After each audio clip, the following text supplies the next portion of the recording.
gikan sa news center sa Aksyon Radio. Aksyon Radio. Yari ang mga nagapangunang balita sa syudad sa Bacolod kag probensya sa Negros Occidental. Mga balita lokal, nasyonal, sa Aksyon Balitang Bayan. Numero 1, Aksyon Balitang Bayan. Numero 1, two-time kapisanan ng mga broadcasters. Golden Dove nominee for Best Provincial Newscast. Aksyon Balitang Bayan. Numero 1. Aksyon Balitang Bayan. Numero 1. Kagkaroon ang inyo News Team.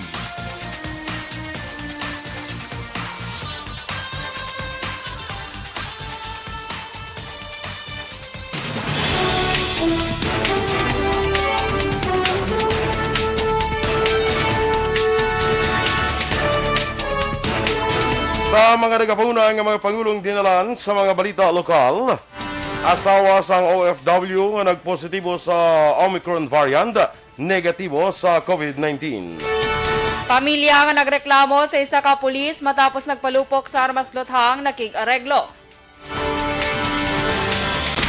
Sa balita national, daily cases ang COVID-19 sa Pilipinas, liwat nagsaka sa masobra 5,000.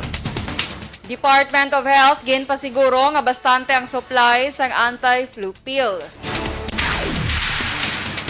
Maayong aga Bacolod, maayong aga Balugabahin sa Western Visayas. Karong adlaw Miyerkules, Enero 5, 2022. Ang inyong news team, Aksyon Dorel Cabatu. Aksyon Boy Duran. Ang mga balita lokal, pagkatapos lamang sa...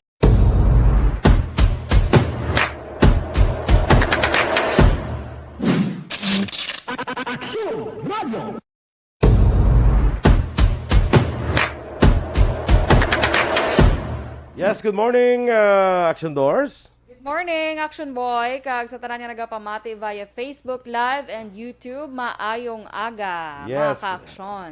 Good morning, kag sa aton nga mga ka-aksyon, share lang kita sa aton nga FB Live. Yes, para makakita man ang iban, kag makaibalo sang balita. Yes. Latest nga nagakahanabo sa Bacolod, sa Bilog ng Pilipinas. Sa Bilog ng Pilipinas, sa Bilog ng Kalibutan. Yes. Okay, sige. Ano na ang color of the year sa mga... Hindi Hindi na siya siya? color of the Ano year. nga yung color of the year? of the day. Ano nga yung color of the year? Very Perry.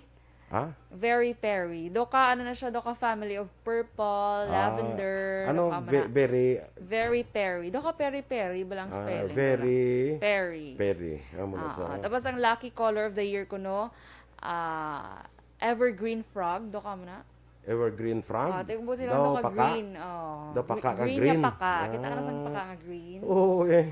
Perfect. Sige. Yes. So, good morning na dira sa aton nga mga ka-aksyon nga naga-monitor ya sa via Facebook kag sa YouTube, of course.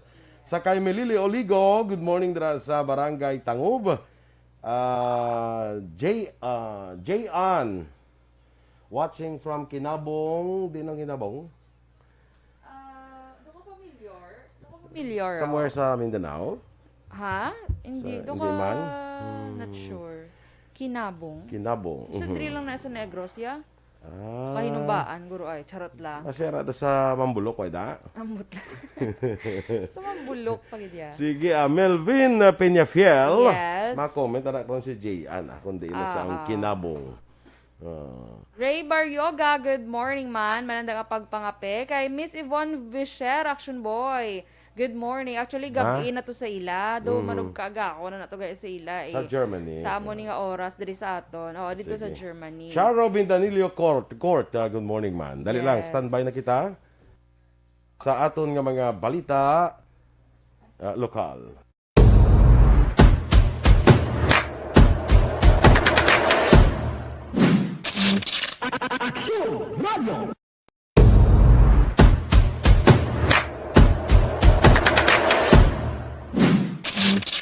Aksyon Radio. Numero 1.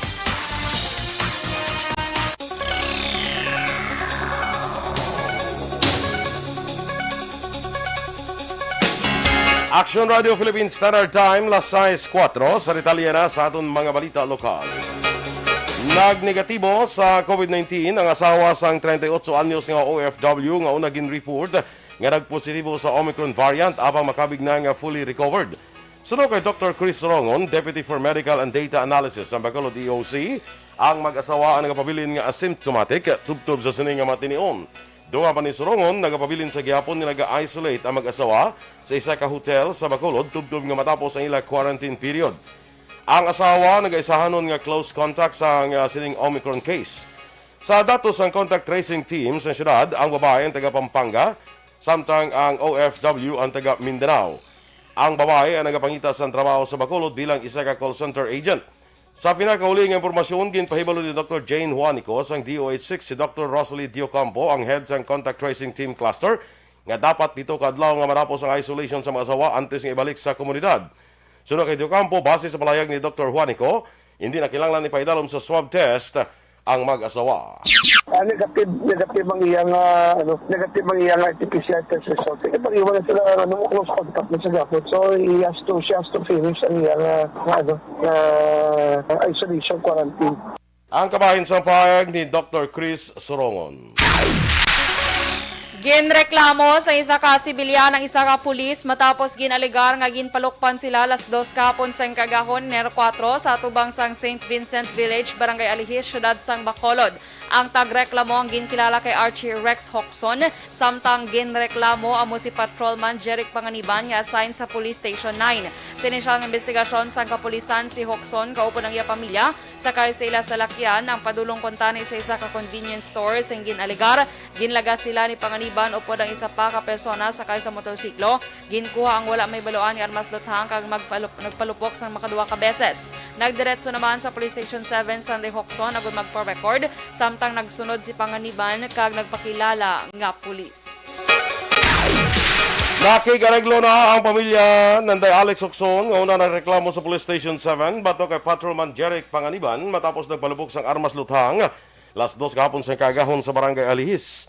Sunod kay Police Station 7 Commander Captain Elmer Bonilla, nagbalik sining aga kung kahapon sang aga si Hoxon sa police station kag nagpahayag nga hindi na magpasaka sang kaso nga grave threat. Apan sunod kay Bonilla, magapatigan sang motu proprio investigation ang Regional Internal Affairs Service kag mga tubang sang kaso administratibo. Ang ini nga pulis, palayag ni Bonilla, ginpaidalom na sa paraffin test ti Panganiban kag ginpadala naman sa crime lab sa Nokpo ang iyang armas. Samtang para ng investigasyon, balik man sa duty si Panganiban sa Police Station 9 matapos ang 18 oras nga reglementary period sa Police Station 7. Sa iba nyo balita lokal, padayon ang pagpatigayon sa checkpoints ng Bacolod City Mobile Force Company o kung BCMFC sa mga strategic area sa syudad. Sunod kay BCMFC Commander Police Lieutenant Colonel Ariel Pico, regular na nga makita sa mga dalanon ang kapulisan sa idalom sang unit agud masiguro ang kalinong kagkatawhayan sa syudad.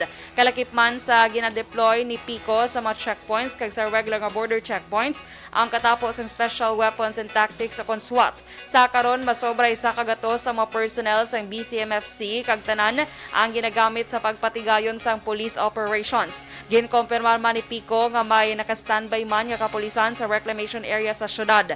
Dugang pa ni Pico ang pagpatigayon sang checkpoint, ang kabahin sang pagpreparar sang kapulisan sa nagahilapit nga election period kag gun ban. Ipatuban naman sa Negros Occidental Police Provincial Office ang COMELEC gun ban angot sa palabuton nga 2022 elections. Sunod kay Nokpo spokeswoman na Police Lieutenant Abigail Donasco, inaron huwabe among unang adlaw sang implementasyon tubtob ini sa Hunyo 8 karon nga tuig. Dunga pa ni Donasco, magapatigayon sang checkpoint ang kapulisan sa probinsya kag patigayunon ang visual o plain view inspection. Ginpakuha man sang exemption permit bisan may mga lisensya nga armas apang i-validate pa kung kinahanglan sila hatagan sa amo nga permiso.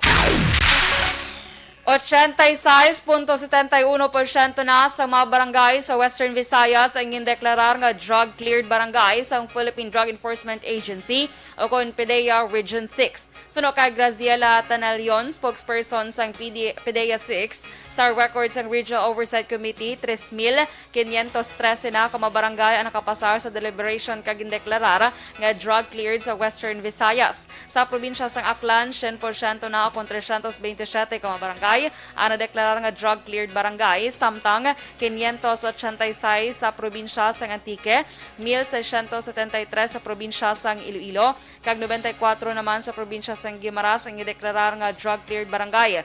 421 naman ka barangay sa probinsya sang Capiz ang ideklara nga drug-cleared barangay, 310 sa probinsya sang Negros Occidental, 88 sa syudad sang Iloilo, kag 13 naman sa syudad sang Bacolod. Tulaan lamang sang makitaan sang bangkay sang isa ka amay ug patay sang iya mismo anak dira sa Purok Badyang, Barangay Kamingawan, siyudad sang Kabankalan kahapon ni sang 11 Enero 3 sang hapon. Ang biktima ginkilala kay Leonardo Benigay, 50 anyos, samtang ang ining anak ginkilala kay Miguel Benigay, 25 anyos, tanan pumuluyo sa amuman nga lugar. Sunod kay Police Lieutenant Colonel Raymond Cruz, ang hepe sang Kabankalan PNP, una nga nakita ang bayo sang biktima. Karason yung ngikutkot nilang duha, kag dito nakalubong, akong ngikutkot nilang duta, kag dito nakita nga nakalubong ang ining napatay. Gilayon man ngin ako sa anak nga siya nagpatay sa iyas ning amay paagi sa paglampos sang maso nga kagindubong ini sang sikreto. Duga pa ni Cruz, mga 6 na kabulan nga nadula ang biktima sa ini ang ginpa-record sa otoridad. Palayag pa sang hepe, ginpatay sa anak ang amay, bangod na akig ini. Bangod masami nga ginaaway ang iyas ning iloy kag mga utod. Ang ining suspetsado karon yara na sa ospital matapos mag-inom sang pesticide. Matapos ginako ang krimen, ginahulat pa sa otoridad ang desisyon sa pamilya kung magapasaka sila sang kaso sa sining anak. Kag sa katapusan nga balita lokal, nagpungko bilang bago nga hepe sa police station o konsang Bacolod City Police Station 3 si Police Captain Armelin Vargas. Si Vargas ang nagabulos kay Police Major Richard Farito, nga karon nagapungko naman bilang hepe sa Police Station 10. Si Farito ang nagbulos kay Police Lieutenant Dax Santillan, nga karon ginassign bilang Deputy Commander sa Bacolod City Mobile Force Company.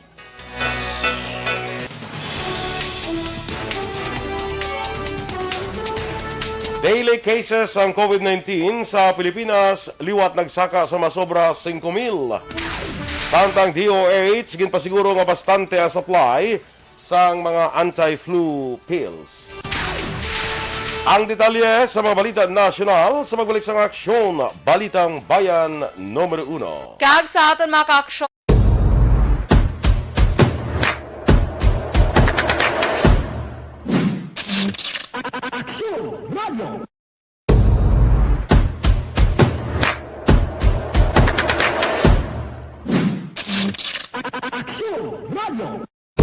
Nagsugod ako bilang news writer sa DYEC sang nag-shift ang estasyon halin sa music station kag nag-news and public affairs na ang programming. Amo to nga panahon nga kadamo gid sa mga kudita nga natabo against the Cory administration. Amo man to nga panahon tama ka aktibo sa Sparrow unit sa NPA. Abi ninyo bisan adlaw ang mga pulis nga pangtiro nga pang-liquidate, may mga enkwentro nga katabo sa tunga sa NPA kag Sparrow unit even at the downtown area. Amo ni ang mga panahon nga tama ka peligroso sa sitwasyon even for us in the media industry. Pero sa piyak sa mga pagtilaw, sa piyak sa mga panghangkat, kag sa maabot pa nga mga trials sa amon sini nga profesyon, padayon ang aton nga serbisyo. Sama-sama tayo, Pilipino.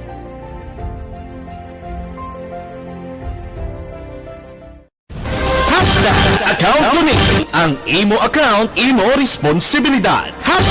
Account Kuning. Bangod sang pagsanyog sang teknolohiya, madamo ang natagan sang kaygayunan nga makabuylog sa mga aktibidad sa digital world. Account Kuning. Bangod man sini, mas nabutang sa risgo ang integridad kag kredibilidad sa nagapanag-iya sang account. Account Kuning. Kung maisog ka nga netizen, magpakita ka. Account Kuning. Kung responsable ka nga Pinoy, magpakilala ka. Account Kuning. Batuan ang paglaptas ng sala nga balita kag impormasyon. Maging modelo sa matuod nga serbisyo publiko online. Account Kuning. Isa ka online campaign sang Aksyon Radyo Bacolod. Account Kuning. Happy New Year! Sama-sama tayo ngayong bagong taon. Sama-sama tayong may chance maging milyonaryo. Nagbabalik ang bagong taon Taon, Bagong Milyon 2022. Sumali sa Bagong Taon, Bagong Milyon 2022. Ilagay sa isang malinis na papel ang inyong complete name, age, address, contact number at pirmahan. Ilagay sa white legal-sized envelope, kalakip ang alinman sa mga proof of purchase. At sa labas ng envelope, isulat ang promo title, produktong ginamit at ang MBC station. Ipadala o ihulog sa drop boxes sa MBC stations nationwide. DZRH Love Radio. Yes, the best. Easy Rock. And Aksyon Radio. May weekly draw na. May grand draw pa. Sama-sama tayo sa Bagong Taon, Bagong Milyon 2022. Hatid sa inyo ng Pride Detergent, Star Wax, Floor Wax, White Rose Kojic, Shield. Kaning kinabong sa Don Salvador Benedicto, no? Sige. Philip Isulat, maayong aga dira sa imo sa Buen Retiro, Talisay. Kag kay Martin Aliling. Good morning. Desisyon 2022. Sa mga friends niya, of course. Biboy Villasor, Vanessa Mayo, kag Dr. Matt Mayo. Noel Amar, Lily King, Raymar Swatu Imperial, kag Melili Oligo. Kag sa iya nga mga pamilya dira sa DSB, si Joe Di Alagdon, si Mama Lulit Di Alagdon. Maayong aga dira sa inyo sa Don Salvador Benedicto, kay Kirina dira. Good morning, man, no? J.R. De Los Santos sa East Homes 2 sa Fortune Town. Nagapangapi si J.R. Kag kay Ma'am Vanessa Mayo, good morning, still watching. And Dr. Matt Mayo, good day dira sa inyo. Okay? Franklin Tilohio, ang oras galito sa Germany kay Ivonto, subong niya alas 12 ya. Sang tungang gabi. Ang ano? Ang oras bla? Oo, gano'n ka da? Dahil lang may si Aksyon May gina-chat ka? May gina-chat? Okay. Marce Rombines Junio, good morning, man.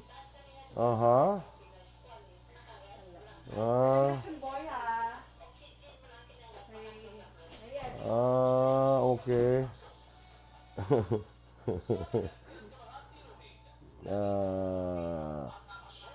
Sakay Raffle Tribaco. Wait lang. Kaya sino ning kakadula bingakon nga Raffle Tribaco Sangho Jr. from Disney Dream. Good morning dira sa imo, no? Kag kay Ana Sinoro, maayong aga man. Alex Fuentes, of course, Happy New Year sa imo, no? Kay Andreo Huelar, Connie Laparan, sa Pandanon DSB. Kay migo naton Juan Bolgalio dira sa Las Vegas, Nevada. Athia Kim Iriman, Josette Maguad de los Reyes. Good morning dira sa imo. Kag Happy New Year. Kay Dennis Richard Tibor Roma, kag kay Chibok Famine from Toowoomba, Queensland, Australia niya, no? Queensland, Australia. Sa kay Pres Dennis Richard Tibor Roma, good morning man dira sa imo, no? Kag sa aton dira nga iban pa nga mga nagamonitor sa Facebook, sa kay Teresa Linaha Kayaw, maayong aga man. Kay Virgie Legaspi Coloso, no? Mga classmates ko na yan. Jean Buarom, good morning. Sa kay Kagawad Ulay Abadahon, dira sa may Barangay Kabog, good morning man. Oy, sa kay ihada ko da Jocelyn Song Comedia sa Barangay 10. Good morning man dira sa imo. Kumusta na dira ang Barangay 10? Kag kay Gina Macapas Cientos. Good morning man dira sa Barangay 29. Good morning, no. Sa mga kaaksyon naton dira sa Libertad Public Market, maayong aga man sa inyo.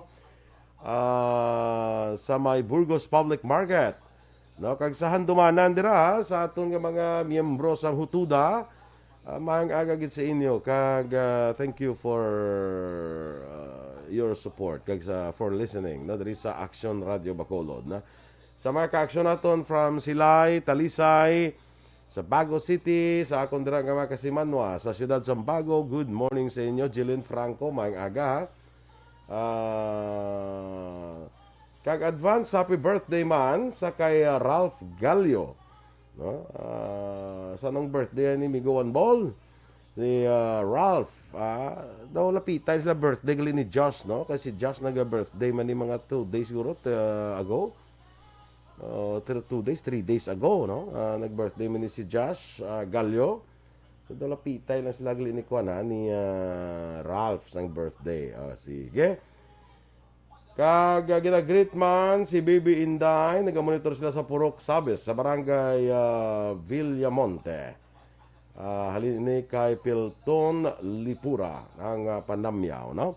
Ay by the way dira kay Jean Sulgon bala, kay sa pamilya ni Jean Sulgon dira sa Beb's Mango Stand sa Valladolid. Good morning dira sa inyo.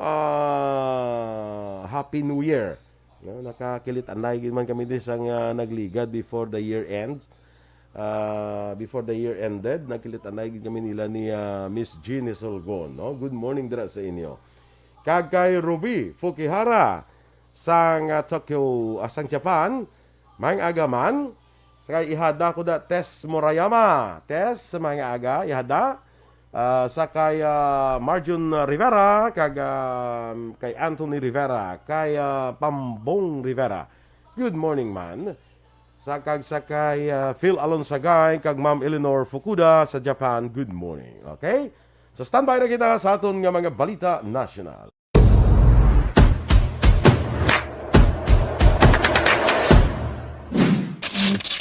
Aksyon Radio.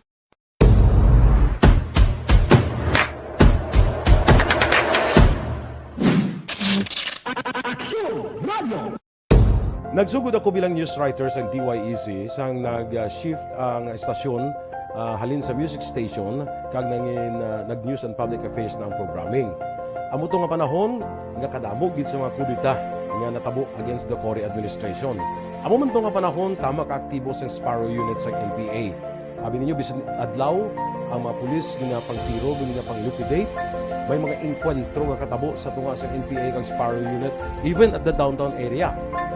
Amo ni ang mga panahon na tama ka peligroso sa sitwasyon even for us in the media industry. Pero sa piyak sa mga pagtilaw, sa piyak sa mga panghangkat, kag sa maabot pa nga mga trials sa among sini nga profesyon, padayon ang aton nga serbisyo. Sama-sama tayo, Pilipino.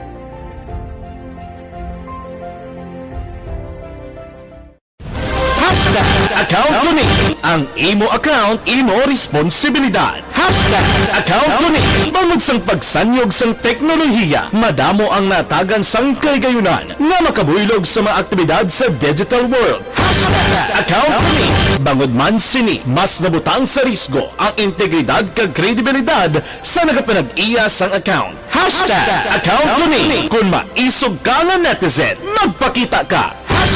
Account kuning kung responsable ka nga Pinoy, magpakilala ka. Account kuning batuan ang paglaptas ng sala nga balita kag impormasyon, maging modelo sa matuod nga serbisyo publiko online. Account kuning isa ka online campaign sang Aksyon Radio Bacolod. Account kuning.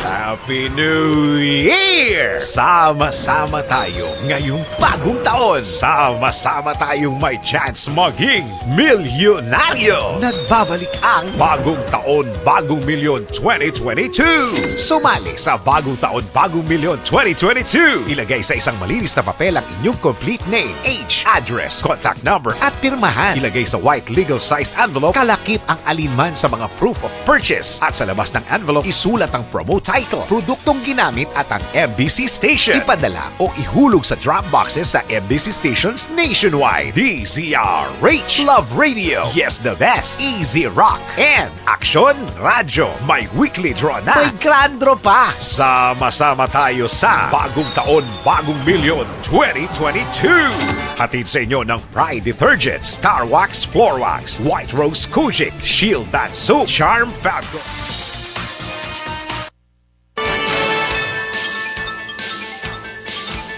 Aksyon Radio Philippine Standard Time, las 6:23. Detalya na sa mga balita nasyonal.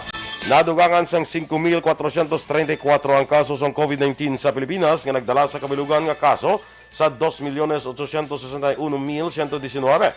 Sa bagong kaso, ginpahayag sa Department of Health nga 5,395 dire ang record sa nakaligan nga 14 kadlaw kon sang Disyembre 22 sa tuig Enero 4. Nanguna sa Marion nga may madamo nga kaso sulod sa 2 ka semana among Metro Manila, Calabar Zone kag Central Luzon. Nadugangan naman sang 18 ang napatay nga nagdala sa kabilugan nga 51,604 ang death toll. Sa karon ng Pilipinas, may 29,809 ka-aktibo nga kaso sa COVID-19. Ginalantaw sa Department of Health nga ang kadamuon sa kaso sa COVID-19 nga liwat karon nagsaka ang ginapatihan tungod sa Omicron variant ang may posibilidad nga malabot ang peak sa katapusan sa Enero. Suno kay DOH Undersecretary Maria Rosario Vergere, inigin base sa initial projections sa ahensya sa current trends ng kadadlaw nga kaso. May posibilidad man suno kay Vergere nga ang kadamuon sang kaso kon makalabot sa peak, ang mas mataas sa peak sa kaso sa Delta variant nagligad nga tuig. Ngayon, paidalog naman sa Alert Level 3 ang Bulacan, Cavite kag Rizal. Sunod kay Cabinet Secretary kag Acting Presidential Spokesman Carlo Nograles, ini ang bangod sa padang pagtaas ang kaso sa COVID-19 sa tatlo ka na mensionar nga lugar. Sunod kay Nograles, mangin epektibo ang bago nga quarantine classification sa Enero 5 tubdob 15. Madumduman nga yara sa Alert Level 3 ang Metro Manila umpisa sang Enero 3 tubdob 15. Ginkompirma mismo ni Philippine National Police kung PNP Chief General Junardo Carlos nga nagpositibo siya sa COVID-19. Sa ginpagwa nga statement ni Carlos, ginpahayag sini nga sa Enero 2, 2022, nagpaidalom siya sa RT-PCR test upod ang iya closed-in security matapos nga nakabatsyag sang hilanat kag palamugnaw ang iya personnel sa White House. Nagpositibo si Carlos upod ang iya driver kag aide nga iya nakaupod sa van sa Domingo sang aga.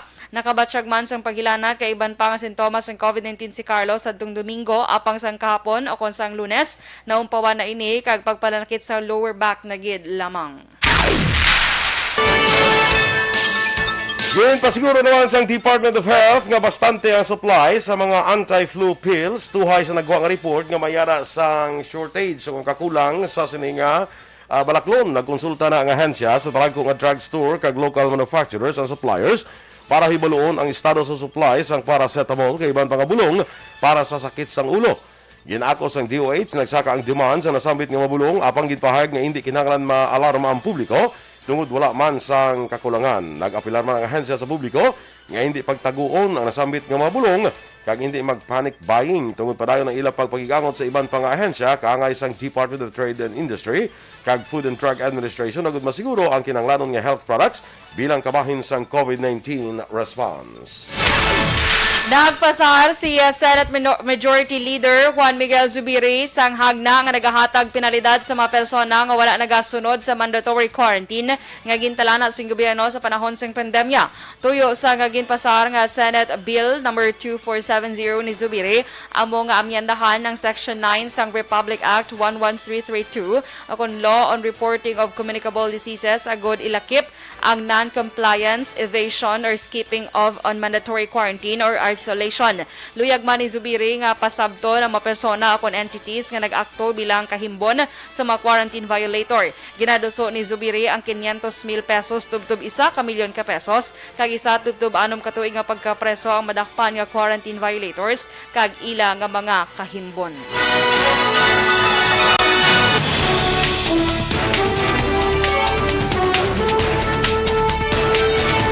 Good morning lang dirara sa kay Ems Aboso, kay Nicel Fabol, Lady May Gumban, kag kay Luisa Luing Melos sa Bago City. Lito Dayap, good morning man sa imo kag kay Jacqueline Marino. Araban ang boy si Sir Philip Alonsagay. Yes, Sa ang may Japan, Japan. good morning na lang kay Ma'am Eleanor Fukuda. Wala pa siya kay Nayagin tamya ko na saya. Hangin tamyo mo siya. pa yan. Very good. Ako pa.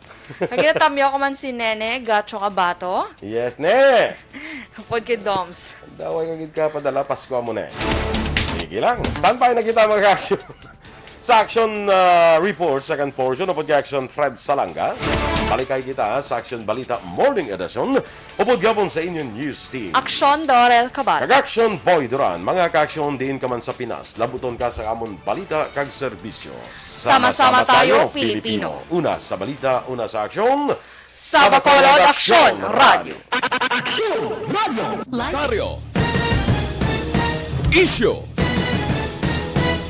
Serbisyo publiko. Aksyon.